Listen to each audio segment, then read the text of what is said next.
Siamo giovani, navighiamo da fermi sul web, viaggiamo con treni e Flixbus per frequentare l'università a Roma, Milano, Padova.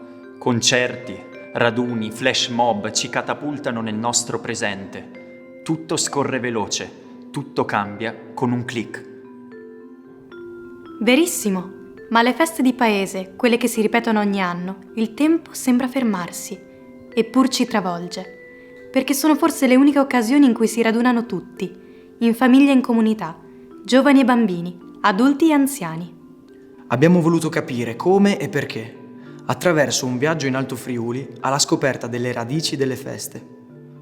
Quelle che nell'antica civiltà contadina scandivano il duro lavoro, concedendo rari momenti di svago e creatività. Un viaggio attraverso le storie di 7 feste, quasi tutte ancora praticate, tra originarietà e innovazione, che da dicembre a settembre sottolineano l'atteso valore della rinascita con la bella stagione. 7 feste per 7 emozioni.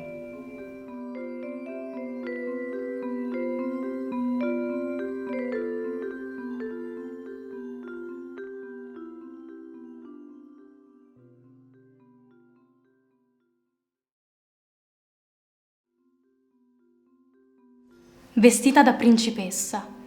Avevo 6 anni, quando per la prima volta i miei genitori mi hanno portata al carnevale di Resia.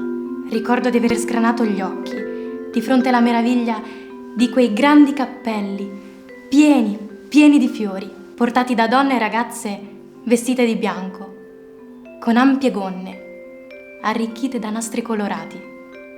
Mi sentivo immersa in una fiaba, attorniata dalle principesse dei prati. L'anno scorso ci sono tornata, con amici che hanno parenti a Resia.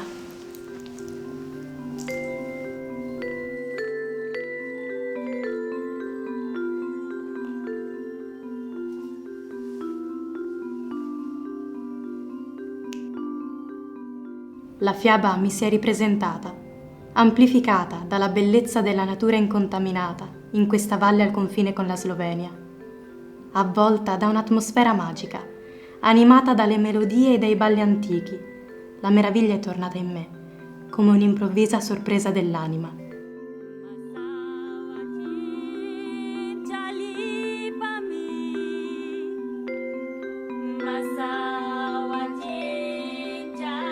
Che mi ha spinta a considerare con attenzione ciò che mi stava intorno.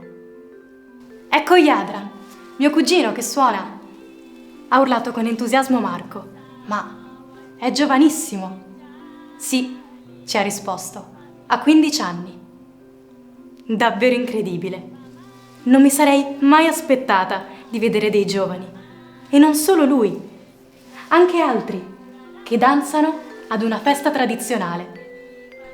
Qui cantano e ballano tutti, giovani e anziani, anche grazie all'intensa attività del gruppo folcloristico Varresia, che di generazione in generazione tramanda la secolare tradizione in loco e all'estero, portando in molti paesi i suoi spettacoli, sin dal 1838, quando una delegazione di musicisti e danzatori si recò a Udine in occasione della visita dell'imperatore austriaco Ferdinando I e della sua consorte, per testimoniare la ricca tradizione musicale coreutica della valle.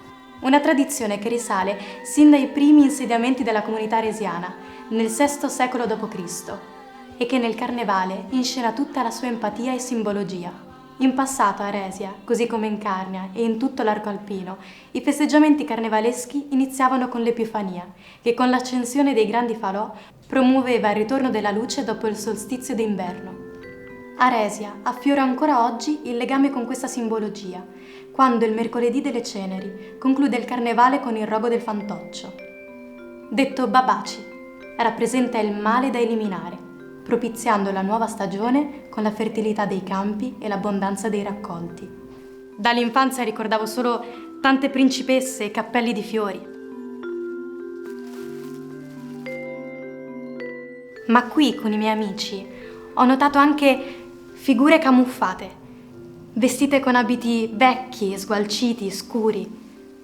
Alcuni con le vestaglie e le giacche a rovescio, alcuni con i visi anneriti dalla fuliggine. Sono i babaci, ci ha detto Marco.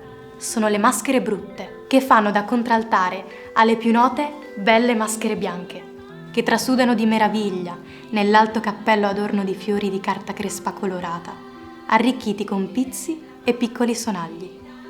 Realizzato artigianalmente, ogni cappello è composto da più di 100 fiori. Nella sfilata i babaci precedono l'arrivo delle belle maschere bianche, a testimonianza della decadenza dell'inverno che lascia spazio a nuova vita. Insieme ribadiscono l'eterno conflitto tra bene e male, visivamente simboleggiato dal bello e dal brutto. L'elemento fondamentale del carnevale resiano è rappresentato dalla danza, che si protrae per ore, anche nelle osterie. La rezianska è una danza di coppia in cui i ballerini, non necessariamente la tradizionale coppia uomo-donna, non danzano allacciati e non si toccano mai. Ognuno esegue variazioni individuali e deve avere sempre innanzi a sé un partner con cui danzando scambia il posto. La piccola orchestra è composta da solo 2 strumenti, il violino e il violoncello, che vengono modificati per rendere il suono simile a quello di una cornamusa, utilizzata in balle prima dell'avvento degli strumenti a corda. Ma osservando e ascoltando ci si accorge della presenza di un terzo strumento, il battito del piede di musicisti e danzatori, fondamentale per assicurare il ritmo di questo coinvolgente spettacolo.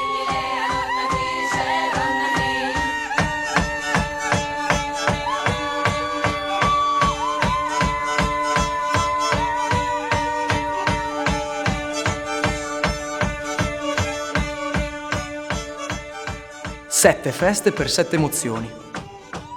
È il nostro messaggio di una rinascita, che dal passato si rilancia nel presente. All'insegna della tipicità territoriale e della sostenibilità ambientale. Ma anche della salute, della socializzazione e del turismo lento.